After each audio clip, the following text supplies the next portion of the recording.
Hi guys, আমরা এই ভিডিওতে পাইথনের আরেকটা অ্যামেজিং ডেটা স্ট্রাকচার এবং ডেটা টাইপস নিয়ে ডিসকাশন করব, যেটার নাম হচ্ছে লিস্ট। তো আমি লিস্ট সম্পর্কে আপনাদের কিছু ধারণা দিয়েছিলাম যে লিস্ট হচ্ছে একটা ডেটা স্ট্রাকচার এবং ডেটা টাইপস ইনসাইড পাইথন, যেটার ভিতরে আমরা মাল্টিপল আইটেম আমরা স্টোর করে রাখতে পারি এবং এটা আমরা স্কোয়ার ব্র্যাকেট দ্বারা ডিফাইন করে থাকি। ওকে, সো এই লিস্টের ভিতরে অনেকগুলো টপিক আছে যেগুলো আমরা একটা একটা করে ডিসকাস করব। Okay, with couple of videos. So প্রথমে আমরা দেখব যে লিস্ট কি, তারপরে লিস্ট ভার্সেস অ্যারে।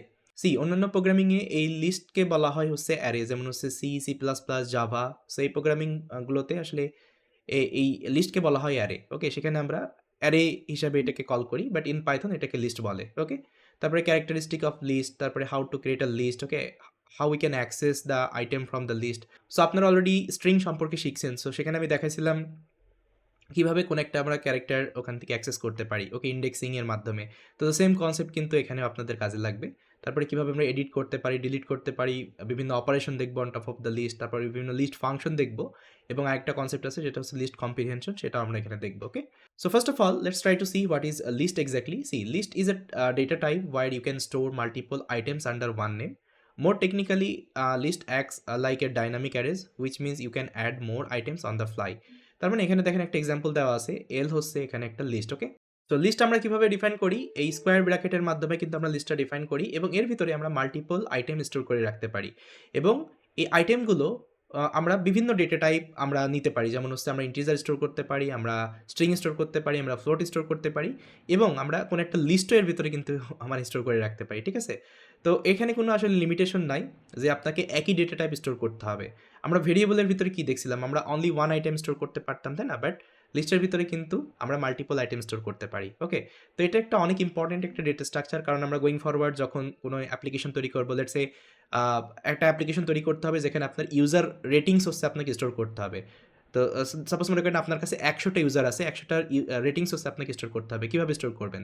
তো দেখেন, আপনার যদি ভেরিয়েবল স্টোর করেন তাহলে কী করতে হবে, ইউজার 1, ইউজার 2, ইউজার 3, এভাবে কিন্তু 100টা ভেরিয়েবল ক্রিয়েট করতে হবে। তো এটা কিন্তু ইফিশিয়েন্ট ওয়ে না। বাট আমরা যদি একটা নেম ক্রিয়েট করি, লেটস সে ইউজার, এবং এর ভিতরে আমরা যদি স্কোয়ার ব্র্যাকেট দিয়ে সবগুলো রেটিংস যদি এখানে স্টোর করে রাখি, এটা হচ্ছে ইফিশিয়েন্ট ওয়ে। ওকে, এবং যখন চাবো তখন কিন্তু আমরা এই ইন্ডেক্সিংয়ের মাধ্যমে খুব সহজে এলিমেন্টগুলোকে অ্যাক্সেস করতে পারি। যেমন হচ্ছে এটা হচ্ছে ফার্স্ট ইন্ডেক্স, এটা সেকেন্ড ইন্ডেক্স, এটা থার্ড ইন্ডেক্স, তাই না? তো আমরা অলরেডি কিন্তু স্ট্রিং ওটা শিখছিলাম কীভাবে ইন্ডেক্স দ্বারা আমরা মানে অ্যাক্সেস করতে পারি। ওকে, তো এই হচ্ছে আমাদের লিস্ট এবং অন্যান্য প্রোগ্রামিং ল্যাঙ্গুয়েজে এটাকে অ্যারে বলা হয়। ওকে, তো আপনারা যখন শুনবেন অ্যারে, কেউ বলতেছে অ্যারে, তখন ওইটাই কনসিডার করবেন যে এটা হচ্ছে লিস্ট। ওকে, তো পাইথনে আমরা এটাকে লিস্ট বলে ডাকবো, অ্যারে বলে ডাকবো না, কারণ অন্যান্য প্রোগ্রামিংয়ে কিন্তু এটাকে অ্যারে বলে। In Python we will be calling as a list. Okay, that's it. তো এখন লিস্টের কিছু ক্যারেক্টারিস্টিক আছে, যেমন হচ্ছে এটা ordered. Okay, ordered collection of item. Then changeable and mutable. Mutable মানে কি, আমি বলছিলাম যে আমরা কোনো কিছু চেঞ্জ করতে পারি। ওকে, বাট স্ট্রিংয়ের ভিতরে কিন্তু পারতাম না, কারণ স্ট্রিং হচ্ছে ইমিউটেবল। তারপরে হেট্রোজিনিয়াস। হেট্রোজিনিয়াস বলতে বোঝায় যে আপনি এখানে মাল্টিপল ডেটা টাইপ স্টোর করে রাখতে পারেন, যেমন integer, float, string. Okay, and so on. তারপরে ক্যান হ্যাভ ডুপ্লিকেটস, তার মানে আপনারা চাইলে কিন্তু ডুপ্লিকেট ভ্যালু কিন্তু এখানে স্টোর করে রাখতে পারেন। ওকে, তারপর আর ডাইনামিক, তার মানে আপনারা চাইলে কিন্তু এখানে আরও কিন্তু ভ্যালু এখানে স্টোর করতে পারেন, মানে আরও এখানে অ্যাড করতে পারেন, ডিলিট করতে পারেন। ওকে, তারপরে ক্যান বি নেস্টেড, তার মানে এর ভিতরে কিন্তু আরেকটা লিস্ট আপনারা ডিফাইন করতে পারেন, আর যখনই আরেকটা লিস্ট ডিফাইন করতেছে এটা নেস্টেড হয়ে যাইতেছে। ওকে, তারপরে আইটেম ক্যান বি অ্যাক্সেস, তার মানে আপনারা চাইলে আইটেমগুলো অ্যাক্সেস করতে পারেন। তারপরে can contains any kinds of objects in Python, তার মানে আপনারা চাইলে পাইথনের বিভিন্ন অবজেক্টও এখানে স্টোর করে রাখতে পারেন, যেমন হচ্ছে আমরা যদি ফাংশন তৈরি করি, ফাংশন হচ্ছে একটা অবজেক্ট, ওটাও কিন্তু আমরা এখানে স্টোর করে রাখতে পারি। Okay, it is also possible. So এখানে দেখেন আমি কিছু এক্সাম্পল এখানে লিখে রাখছি। তো এই হচ্ছে পদ্ধতি লিস্ট ডিফাইন করার। এখানে বিভিন্ন পদ্ধতি আছে, যেমন আমরা যদি এমটি লিস্ট ডিফাইন করতে চাই, সেক্ষেত্রে আমরা জাস্ট এমটি ব্র্যাকেট দিলে কিন্তু ওটা এমটি লিস্ট হয়ে যাবে। ওকে, তারপরে যদি ওয়ান ডাইমেনশনাল লিস্ট ডিফাইন করতে চাই, সেক্ষেত্রে আমাদের একটা স্কোয়ার ব্র্যাকেটের ভিতরে কিন্তু নাম্বারগুলো লিখতে হবে। এটা হচ্ছে ওয়ান ডাইমেনশনাল লিস্ট। আমরা চাইলে টু ডাইমেনশনাল লিস্টও ডিফাইন করতে পারি। সাপোজ একটা লিস্টের ভিতরে দেখছেন আমি কিছু নাম্বার ডিফাইন করছি এবং আরেকটা লিস্ট এখানে ডিফাইন করছি, এটাকে বলে টু ডাইমেনশনাল লিস্ট। ওকে, এটা হচ্ছে টু ডাইমেনশনাল লিস্ট। আপনার যদি 3D করতে চান, সেক্ষেত্রে আপনি কী করতে হবে, এটা হচ্ছে সাপোজ আপনাদের লিস্ট। ওকে, এর ভিতরে দেখেন আমি আরেকটা পেয়ার এখানে অ্যাড করছি, এটা হচ্ছে একটা পেয়ার, এটা হচ্ছে আরেকটা পেয়ার। ওকে, এবং এই পেয়ারের ভিতরে দুইটা আমাদের লিস্ট আছে। ওকে, এই পেয়ারের ভিতরে দুইটা লিস্ট আছে এখানে দেখেন, আবার এই পেয়ারের ভিতরে দুইটা লিস্ট আছে এবং প্রত্যেকটা লিস্টের ভিতরে কিন্তু আমাদের এলিমেন্ট আছে। তো এটাকে বলে থ্রি ডাইমেনশনাল লিস্ট, কারণ এখানে দেখেন 1 2 3 থ্রি স্কোয়ার আপনি এখান থেকে কাউন্ট করতেছেন। ওকে, তারপরে হেট্রোজিনিয়াস বলতে বোঝায় আপনারা এখানে মাল্টিপল ডেটা টাইপ স্টোর করতে পারেন, যেমন integer, boolean, float, complex. Okay, string, anything you can store. Then using type conversion, আপনারা চাইলে টাইপ কনভার্সনের মাধ্যমে কিন্তু লিস্ট ডিফাইন করতে পারেন। সো এখানে যদি কোনো একটা আইটেম দেন সেটা কিন্তু লিস্টে কনভার্ট হয়ে যাবে অটোমেটিকলি। তো এই হচ্ছে আমাদের লিস্ট ডিফাইন করার কিছু পদ্ধতি। তো এখন আমরা কিছু লিস্ট দেখি আমরা কিভাবে ডিফাইন করতে পারি। সাপোজ এটা হচ্ছে আমাদের লিস্ট, ওকে?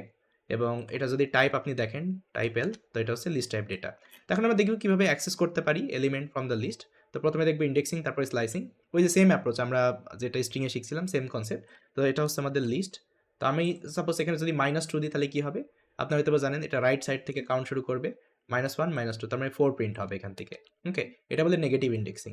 আর আমি যদি পজিটিভ ইন্ডেক্সিং করতে চাই সেক্ষেত্রে কি করতে হবে? আমাদের এল এখানে লিখে দেবো, সাপোজ হচ্ছে 2 মানে বোঝাবে এখানে 0 1 2, তার মানে 3 প্রিন্ট হইতেছে, ওকে? Same concept. সো আমি আর এটা ডিসকাশন করতেছি না, কারণ আমি অলরেডি ইন্ডেক্সিং সম্পর্কে আপনাদের আইডিয়া দিয়েছি স্ট্রিং ক্লাসে। তো আপনারা জাস্ট স্ট্রিং ক্লাসটা একবার দেখে আসেন, তাহলে কিন্তু সবকিছু ক্লিয়ার হয়ে যাবে, ওকে? তো এখানে দেখেন আমি একটা 2 ডাইমেনশনাল লিস্ট ডিফাইন করছি। তো আমি যদি এখান থেকে এই 4 টাকে অ্যাক্সেস করতে চাই, তার মানে এই লিস্টের ভিতরে আরেকটা লিস্ট আছে এবং এই লিস্টের ভিতরে আমি 4 টাকে অ্যাক্সেস করতে চাই। সেক্ষেত্রে কিভাবে পসিবল? তো প্রথমে দেখেন এটা আমি কিভাবে করতেছি। প্রথমে সাপোজ মনে করেন এটা হচ্ছে আমাদের লিস্ট 2, ওকে? এটা হচ্ছে 2 ডাইমেনশনাল লিস্ট। তো ফার্স্ট অফ অল আমাকে কি করতে হবে? আমাকে এখান থেকে এই লিস্টটাকে অ্যাক্সেস করতে হবে। তো এই লিস্টের হচ্ছে ইনডেক্স নাম্বার কত? 0 1 2 3, ওকে? তাহলে আমি এখান থেকে 3 ইনডেক্সে যাব। 3 ইনডেক্সে গেলে কিন্তু এই লিস্টটা এখানে রিটার্ন করতেছে, ওকে? এখন আমাকে 4 দরকার। তো 4 দরকার হলে আমি আরেকটি স্কয়ার ব্র্যাকেট দিব এবং 4 এর ইনডেক্স কত? 4 ইনডেক্স হচ্ছে 0, 0 পজিশনে আছে। তো আমি এখান থেকে 0 দিয়ে দিলাম। ওকে? এখন দেখেন এক্সিকিউট করলে কিন্তু 4 এখান থেকে অ্যাক্সেস করতেছে। তো এইজন্য আমি এখানে লিখছি 3 and 4, ওকে?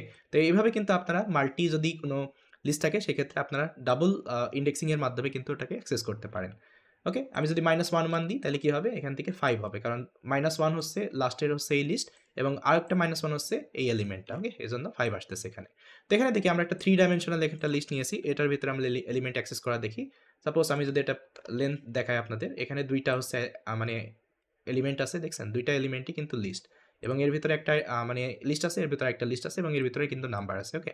তো এখন আমি এখান থেকে সাপোজ মনে করেন এখান থেকে আমি 5, তার মানে এই 5 কে হচ্ছে অ্যাক্সেস করতে চাই। তাহলে কি করব? প্রথমে আমি লিখব L3, ওকে? তো এখন 5 কোন লিস্টের ভিতরে আছে? 5 আছে হচ্ছে এটা হচ্ছে ফার্স্ট লিস্ট, এটা হচ্ছে সেকেন্ড লিস্ট, কারণ এখানে কমা আছে। তো প্রথমত আমাকে সেকেন্ড লিস্টটাকে অ্যাক্সেস করতে হবে। তো সেকেন্ড লিস্ট অ্যাক্সেস করতে হলে আমি এখানে দিয়ে দেব হচ্ছে 1, যেহেতু এটা 0 থেকে কাউন্ট শুরু হয়।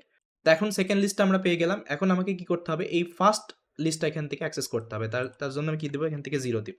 তো 0 দিলে কিন্তু এটা আমি পেয়ে গেলাম। এখন আমাকে কাকে এক্সট্রাক্ট করতে হবে? 5 কে এক্সট্রাক্ট করতে হবে। তো এখান থেকে আমি দিয়ে দেব 0, যেহেতু 5 0 নম্বর পজিশনে আছে। এখন যদি এক্সিকিউট করি তাহলে দেখেন এখান থেকে 5 আসতেছে, ওকে?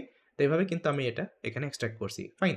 এখন এটা আপনারা জাস্ট একটু করে দেখেন 0 1 1, তার মানে এটা কোন ভ্যালুটা স্টোর করবে? ডেফিনিটলি এটা 4 স্টোর মানে এক্সট্রাক্ট করবে এখান থেকে, ওকে? তো আপনারা জাস্ট একটু এটা নিয়ে মানে একটু প্র্যাকটিস করেন। আপনারা বিভিন্ন ভ্যালু দেন, বিভিন্নভাবে মানে আ আ নাম্বারগুলোকে এক্সট্রাক্ট করার ট্রাই করেন। তো things would be more clear. So এখন আমরা দেখব লিস্ট কিভাবে স্লাইস করতে পারি। তো সাপোজ এটা আমাদের হচ্ছে লিস্ট। সো স্লাইসিং এর জন্য সেম পদ্ধতি আমরা যেটা স্ট্রিং এ শিখছিলাম। সাপোজ এখানে আপনাকে lower bound and upper bound দিতে হবে। So lower bound 0, upper bound 2, তার মানে 0 থেকে শুরু হবে 2 পর্যন্ত যাবে। 0 1 2, তার মানে 1 and 2 এখান থেকে এক্সট্রাক্ট হবে অনলি, ওকে? সো এটা হচ্ছে স্লাইসিং। আমি যদি 2 দিয়ে এখানে এমটি দিই, তার মানে 2 এর পরে বাদবাকি যতগুলো আইটেম আছে সবগুলোই কিন্তু এখান থেকে কি হবে? এক্সট্রাক্ট হয়ে যাবে। আর যদি কোনো কিছুই না দিই, মানে পুরো লিস্টটাকে কিন্তু হচ্ছে প্রিন্ট করে দিবে, ওকে? তারপরে এটা একটা লিস্ট, এল হচ্ছে লিস্ট। এখন যদি আমি এখানে কোনো কিছুই না দিয়ে এখানে 3 দিই, তার মানে এটা জাম্প প্যারামিটার। তাহলে এটা 2 টা করে জাম্প করবে। সাপোজ প্রথমে 1 করবে, এই 2 টাকে স্কিপ করবে, তারপরে 4, তারপরে আবার স্কিপ করবে, ওকে? তো এই হচ্ছে লিস্ট স্লাইসিং। তো আমরা পাইথনের ভিতরে দেখলাম লিস্ট কি এবং লিস্টে কিভাবে আমরা ডিফাইন করতে পারি, কিভাবে আমরা অ্যাক্সেস করতে পারি, কিভাবে আমরা স্লাইসিং করতে পারি, ওকে?